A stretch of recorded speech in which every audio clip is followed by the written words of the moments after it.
একে আমরা কি করে ক্যাচিং করব, ঠিক আছে? আপনারা দেখুন, প্রথমে এই যে দেখুন, ব্যাস এই যে এই মুখ, ব্যাস হয়ে গেল। এখানটা চিপে দিলেন, ঠিক আছে? চিপার পর ও একটু লাভ হবে, কিছু করার নাই। যে হোক একটা প্রাণী তার মাথায় চিপা হলো, অবশ্যই সে অ্যাগ্রেসিভ হবেই। সুন্দর দেখুন প্রসেসটা, দেখুন এই প্রসেসটা যদি আপনারা ফলো করেন 100% আপনারা সুন্দরভাবে সাপটিকে বিনা কষ্ট দিয়ে রেস্কিউ করতে পারবেন। দেখুন এই যে মুখ, এই যে হাত, এই যে হাতটা দেখতে পাচ্ছেন, ঠিক আছে? আপনার টেলটা ভালো করে ধরবেন, ব্যাস সুন্দরভাবে ক্যাচিংয়ের চিপে প্রথমে মুখটা ঢুকাবে।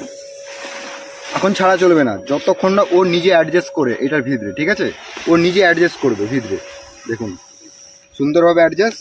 এবার কি হবে, আরামসের সাথে এটা ছেড়ে দেবেন, ও ভিতরে ঢুকে গেল, ঠিক আছে? সুন্দরভাবে ক্যাপটি লাগাবেন। এই জিনিসটা আমি বলতে চাই, এটা